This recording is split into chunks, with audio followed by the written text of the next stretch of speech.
Il est là. Il est là, c'est Midoriya Izuku Deku. Il a mis Il des est avec patates, nous.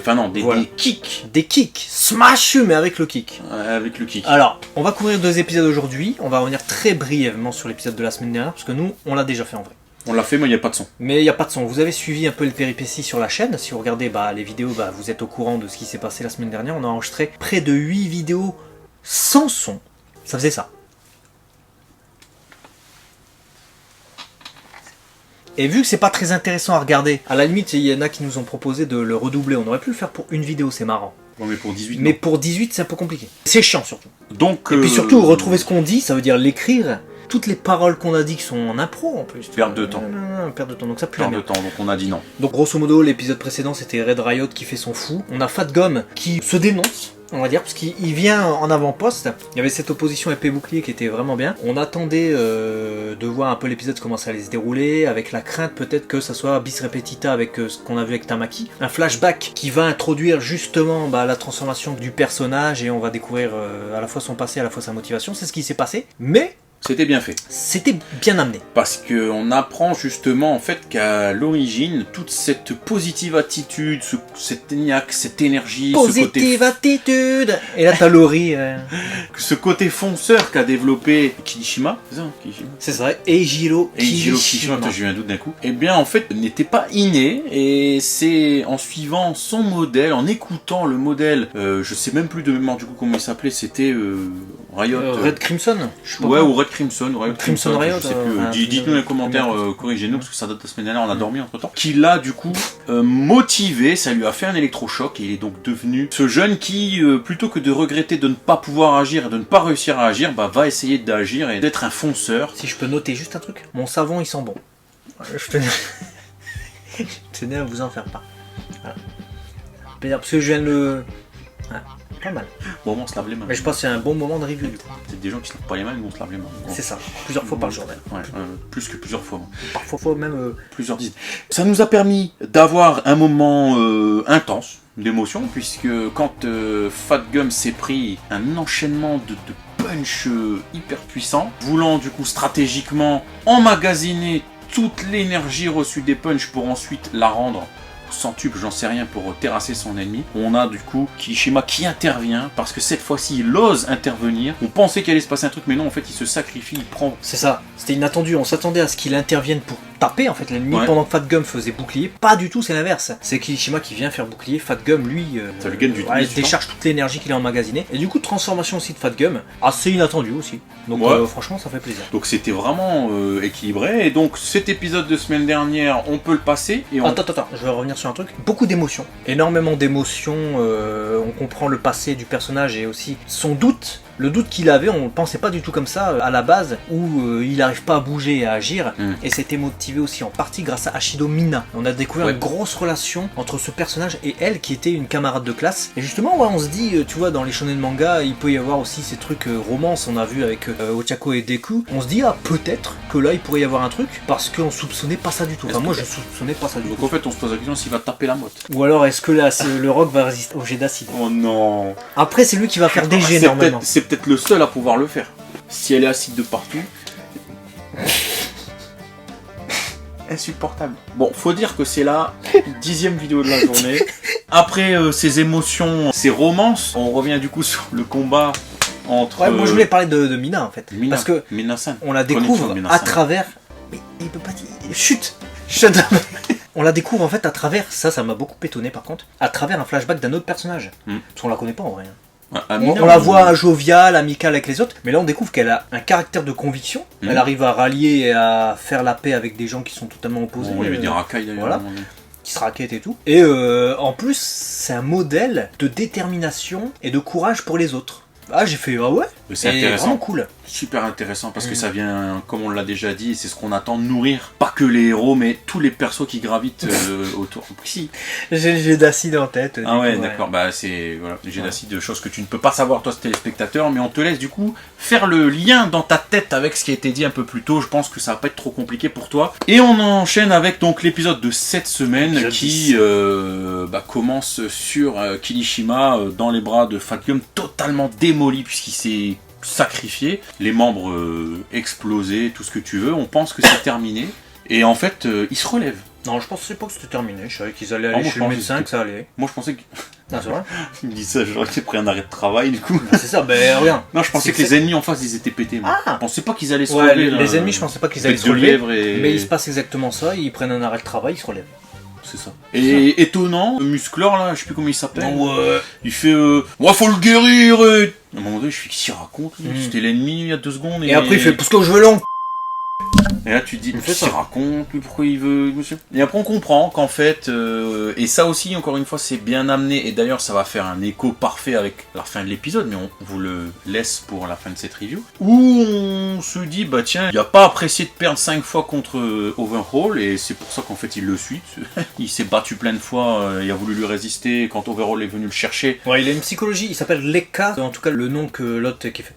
Moi, j'ai fait des boucliers et tout, etc. De bouclier. Il l'appelle Lekka, mais les sous-titres s'affichent pas ça du tout. Ça affiche son prénom, je crois. Ouais, je sais plus comment il s'appelle. Mais bref, on s'en fout, mais toujours est-il qu'il a une psychologie assez particulière. Il est à la fois très droit dans ses bottes, mais très Casseur. psychopathe. Ouais. Il part dans tous les sens, tu vois. Il part dans tous les sens et en gros il a voulu forcément affronter Overhaul parce qu'il expliquait aussi au préalable que ce mec est issu des combats de rue, je crois, combats souterrains, enfin je sais plus trop. Ouais, il faisait des combats. Et en fait il était en soif d'adrénaline. Voilà, ce qu'il recherche lui c'est un combat qui va le faire triper jusqu'au bout, stimuler, le ouais. stimuler et avoir de la résistance. Et en fait il s'emmerde littéralement parce que il terrasse tous ses ennemis. Il y en a plein même qui se relèvent jamais, qui en meurent. Et le peu qui se relève le supplie, oh, laissez-moi vivre, etc. Oh, ouais, merci, chef monsieur et tout. Donc en fait il est pas- frustré d'être aussi balèze en Oh, gros. ouais. Et Overhaul, c'est le gars qui lui a totalement résisté à 5 reprises. Il Bah, il l'extermine, il le l'a- ressuscite. Il l'a tué, avec son pouvoir il peut détruire des membres et les régénérer. Du coup il l'a tué. Il l'a tué sur le premier combat, il a vraiment tué comme il l'a fait avec Lokama. J'arrive jamais à retenir son Ouais, putain de je nom, sais on en pas. a reparlé dans cet épisode, en plus, Je c'est sais incroyable. plus, je sais plus.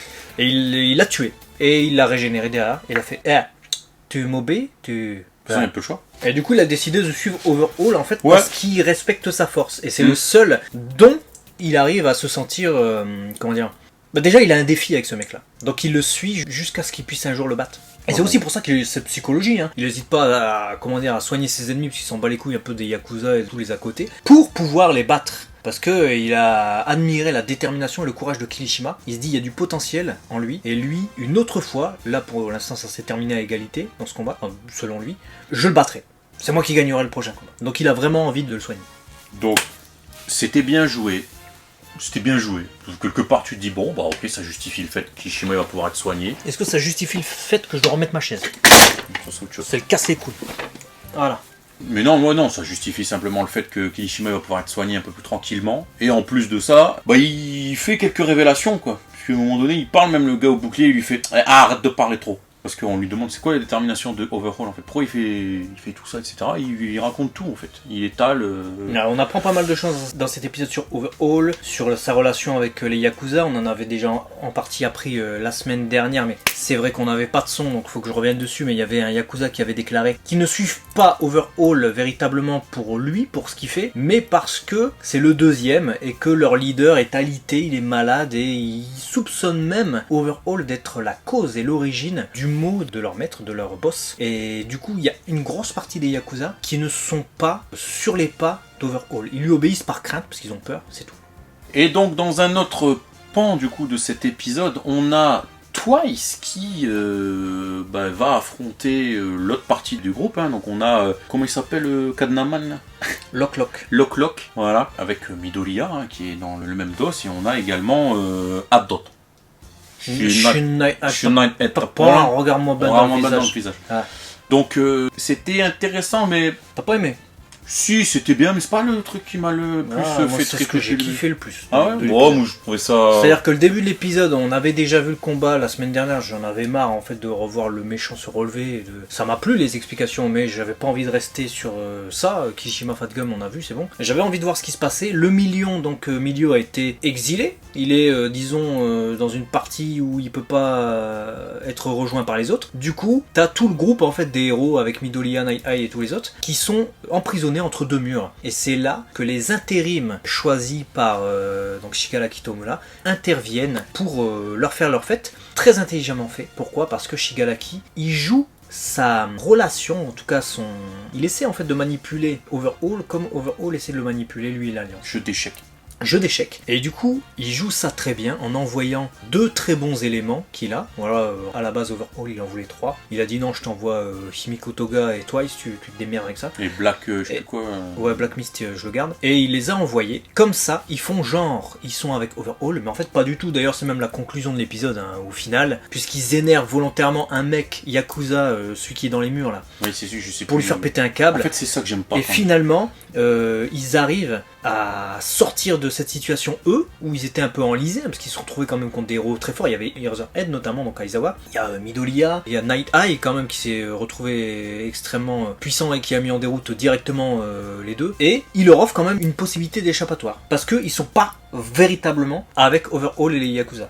Et du coup, la conclusion, c'est qu'ils vont aider, entre guillemets, là maintenant, les héros. Puis ils se disent, on fait ce qu'on veut en fait. Puis Shigaraki Tomoya nous a dit, on a foi en vous. Très belle scène. Donc, ils J'ai disent, adoré. j'ai pas envie d'être avec Overhaul. C'est-à-dire que s'il a foi en nous, c'est-à-dire qu'il a foi en fait qu'on sache, il sait qu'on fait ce qu'on veut. Et là, moi, ce que j'ai envie, c'est d'aider les héros. Là, j'ai pas envie d'aider ce FTP de Overhaul. Et tu dis, alors tu sais qu'in fine, ils vont pas être amis, tu vois, mais c'est intéressant de voir que, tu vois, l'ennemi de mon ennemi, mon ami, momentanément, c'est ça, c'est un délire. Ils s'aident. Ouais. Après, j'ai envie de dire, ça offre une nouvelle perspective sur l'Alliance. C'est-à-dire, l'Alliance, c'était les méchants pendant 3-4 saisons. C'était ceux contre qui il fallait lutter, ils vont tuer tout le monde et tout. C'est des enfoirés, ils veulent tuer All Might. Là, ça offre une nouvelle perspective parce que tu réalises que dans son écriture, Horikoshi, il a fait en sorte que ces méchants, en fait, ils s'entraident entre eux, ils se respectent et ils ont confiance les uns envers les autres. Et c'est pour ça que Shigaraki fait cette déclaration à Toga et à Twice. Tandis que de l'autre côté, t'as Overhaul qui fonctionne tout à fait autrement. C'est l'enculade. Personne n'a confiance en lui, il fait confiance en personne. Et il manipule les autres comme des pions. Il fait, ouais, les 8 préceptes, de toute façon, ils vont mourir, donc qu'ils aillent se faire entretuer. De toute façon, moi, je m'en bats les couilles. Tout ce qu'il faut, c'est qu'on puisse vendre notre cam et qu'on se barre avec Ellie d'ici. Il faut après mon le reste, pognon, peu basta. importe, c'est ça. Donc c'est extrêmement intéressant de voir ces oppositions, même dans le mal, quoi. Ouais, le respect fraternel, malgré le fait qu'il soit dans le mal, et l'autre côté de l'enculade en série. C'est bien écrit. En fait, ça, j'ai bien aimé. J'ai bien aimé le combat aussi avec Himiko, etc. Je l'ai trouvé bien stylé, un peu artistique aussi. Quand elle fait des trucs comme ça, J'ai qu'elle adoré. Je voulais voir J'ai d'ailleurs dans le kiffé. manga comment c'était. Et on voit que ça couvre les chapitres 136, 137, 138, je crois. C'est Yo qui m'a envoyé les images. Ça respecte, franchement, plan par plan, le manga. Ça, c'est top. Ça adapte un peu, évidemment, pour un animé. Ouais, c'est normal. Genre, dans les mouvements, t'imagines peut-être pas ça à la lecture, mais ça respecte plan par plan le manga, c'est extrêmement fidèle. Et effectivement, je voulais voir comment on rendait le combat acrobatique de Himiko Toga contre Eraserhead et Izuku. En fait, t'as le manga vraiment transposé en animation. J'ai vraiment trouvé ça classe. L'animé, franchement, se surpasse. Ça, j'ai kiffé. En fait, ce que je kiffe pas, je pense, je réfléchissais en même temps à dire, mais qu'est-ce que j'ai pas kiffé? En fait, ce que j'aime pas, je crois, c'est le pouvoir de mettre dans les briques, en fait. Moi, je suis pas fan. Le truc des murs. Oh, ça me fait chier en fait. Tu vois, je trouve beaucoup plus intéressant quand t'as un petit peu plus de frontal ou quand t'as avec Himiko qui fait quelque chose d'artistique et que c'est un peu plus réfléchi, psychologique. Là, en fait, bon, au début, il m'a surpris avec son pouvoir dans les murs et tout. Je me dis, ah, c'est un peu stylé. Puis en fait, je me dis, mais le gars, ça fait 3 épisodes, il est coincé dans un mur, il casse la tête à faire trembler. En fait, je me suis dit, bon, allez, va à l'essentiel, gars, arrête d'ouvrir de faire un truc. Surtout qu'ils pourraient compresser les murs, ils sont morts. Hein. Voilà, tu vois. Mets de la vitamine, du truc dans ton pouvoir. Là, en fait, ça m'a un peu. C'est ça qui me fait dire, bon, ce qui gravite autour me casse la tête. Par contre, ce qui était en centrale, c'était bien, tu vois. Le fait que même Lock il soit fait.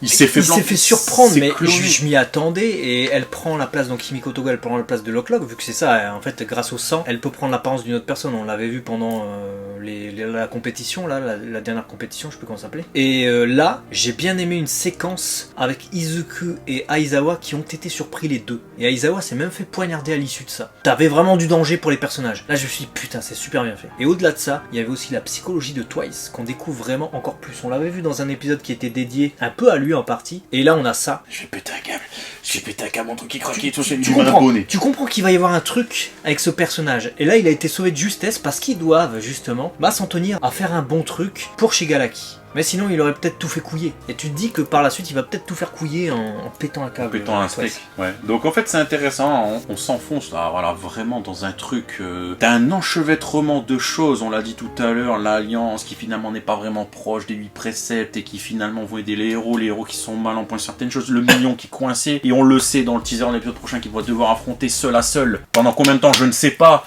Mais c'est Chisaki qui s'appelle Overhaul. Chisaki. Donc tu dis, ça y est, il va y avoir un combat. Le million, il a l'air à fond, tu vois, dans son combat. On voit les fameux effets dans les yeux, etc., qu'on kiffe. Chisaki, c'est un prénom mixte d'ailleurs au Japon. Et du coup, je me dis, ah là là, l'épisode prochain aussi. Que va faire le million? Que va faire Emilio? Je sais pas, mais on est vraiment dans un truc où il y a de la tension, ça fait vraiment plaisir et j'ai hâte. J'ai hâte d'être à la semaine prochaine. Ouais, je suis grave hypé. L'épisode était vraiment sympa. Je pense qu'on va avoir aussi de l'émotion la semaine prochaine parce que le million, il doit... Le million. Est-ce que tu penses que quand Vincent et les trois frères ils créent le million, on en parle avec lui? S'ils voyaient le futur? Non, c'est pas. S'ils ont le pouvoir de Night Eye, ils peuvent. Sur ce film. Mais j'allais dire, je sais plus du coup, puisqu'il a sorti sa connerie, du coup je sais plus du tout. Des tristesses, des pleurs. Non, je disais. Il va vouloir se surpasser parce qu'il s'en veut en fait. Et il va vouloir sauver Ellie, mais elle le sait pas. Elle a juste vu un mec qui voulait pas la sauver, qui disait ah on va se barrer, vas-y Izuku fais pas chier, t'as des coups, vas-y viens. Donc comment Ellie elle va percevoir aussi Milio qui arrive pour la sauver? Elle va se dire c'est qui passe à travers les murs. Lui il a pas voulu me sauver. Mais il va vouloir lui jouer le héros avec elle. Donc elle va à un moment donné se dire oui effectivement est-ce que je reste avec Overhaul, mais si je reste pas avec lui, Overhaul il va tuer Milio en le touchant, j'ai peur. Et là elle va se rendre compte qu'il passe à travers, donc elle va se dire ah il y a peut-être un espoir. Ça peut être intéressant, ça peut être vraiment intéressant. C'est vrai que s'il y en a un qui peut faire peut-être quelque chose aussi, c'est Milio. C'est Milio. Bah même tu jettes les picous, ça fait rien, ça passe à travers donc. Voilà. Est-ce que du coup Chisaki il va avoir la capacité de toucher la molécule, tu vois, ou le truc qui fait que Milio arrive à se... Son grain de café. T'imagines, il met son doigt une dans... olive, c'est le seul endroit qui se décompose. Voilà, à très vite sur la chaîne, ça fait plaisir. Fait comme ça.